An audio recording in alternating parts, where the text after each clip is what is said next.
The Honolulu real estate market is changing fast. Buyers are gaining real leverage. Price reductions, contingencies, and negotiation power are becoming typical. At the same time, condo inventory has surged, up over 54%, making condos a surprising bargain. Resale homes and units now offer real value versus ever-rising new construction costs. Hi, my name is Duc. I'm a real estate broker here in Honolulu with over 28 5-star reviews.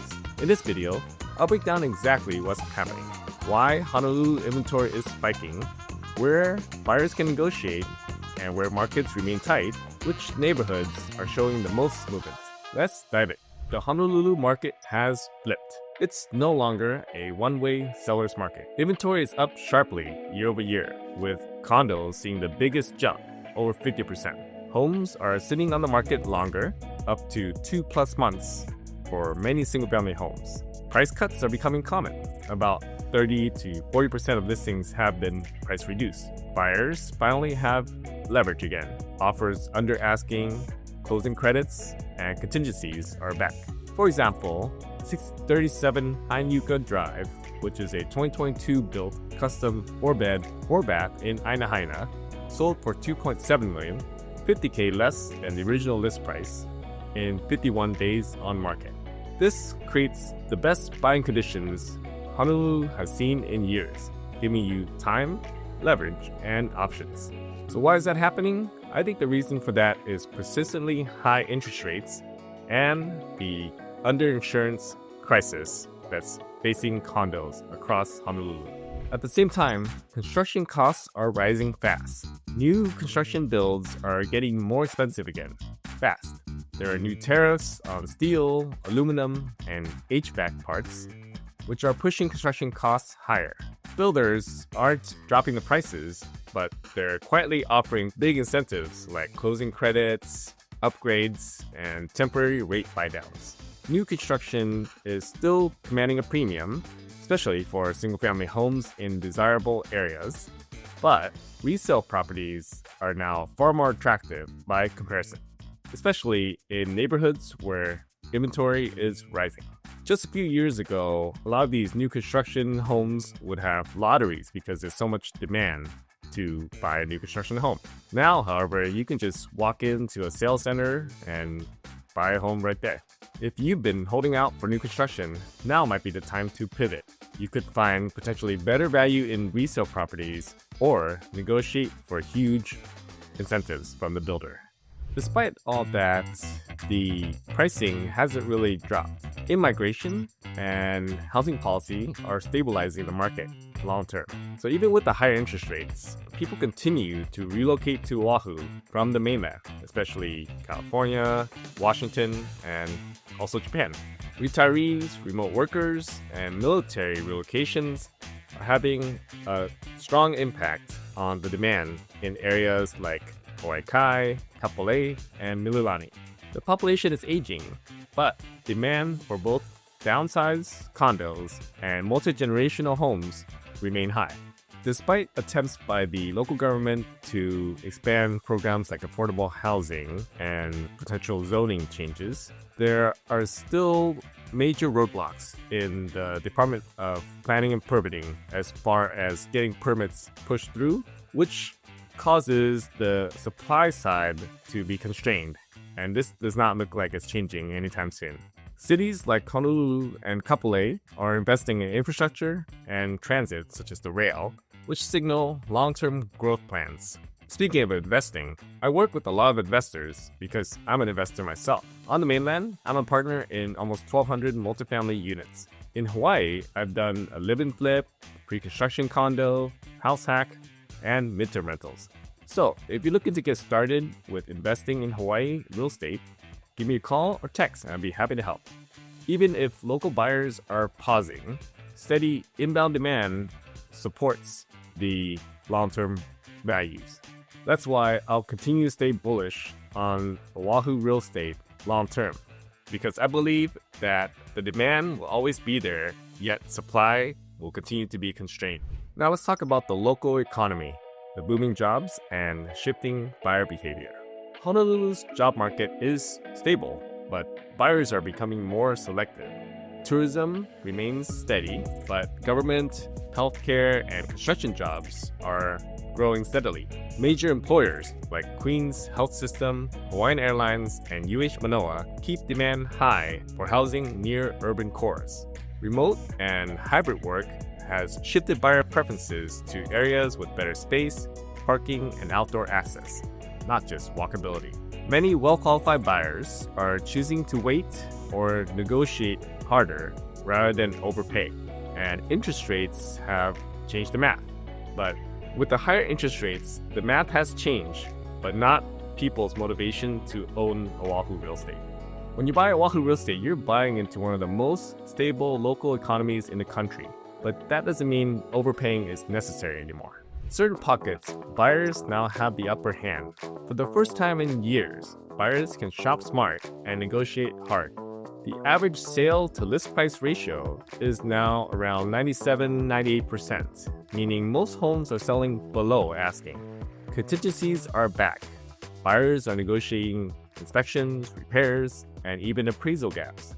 Seller-paid closing costs and rate buy-downs are becoming more common, especially on condos and mid-tier homes. For example, I just helped a client buy a single-family home in Makakilo, and we were able to negotiate $10,000 in seller credits, and it worked out to be $11,000 over the purchase price when the appraisal came back. As a buyer, you finally have real negotiating power now, if you know how to use it. This is your chance to be strategic, not reactive. In certain neighborhoods, pricing is softening. Now, it's not crashing, but there's no more froth as it was during the COVID era. Median prices are still holding steady, but many properties are quietly reducing in order to sell faster. Some of the biggest price softening is happening in high-rise condos and in outer neighborhoods such as Makaha and Kapolei. Roughly 30 to 40% of active listings have had price reductions, especially in properties that need updating. Builders are also adjusting their pricing behind the scenes with move-in ready homes, using concessions to protect the base pricing. If you act based on forward-looking signals instead of backward-looking comms, you'll avoid overpaying and getting ahead of the next shift. Now, there are major differences between different neighborhoods, so not all Honolulu neighborhoods are shifting the same way. For example, Kaimuki Kapahulu homes are still highly competitive, with well-priced homes going quickly because of its central location and charm. Kapolei and Eva Beach is a whole different story.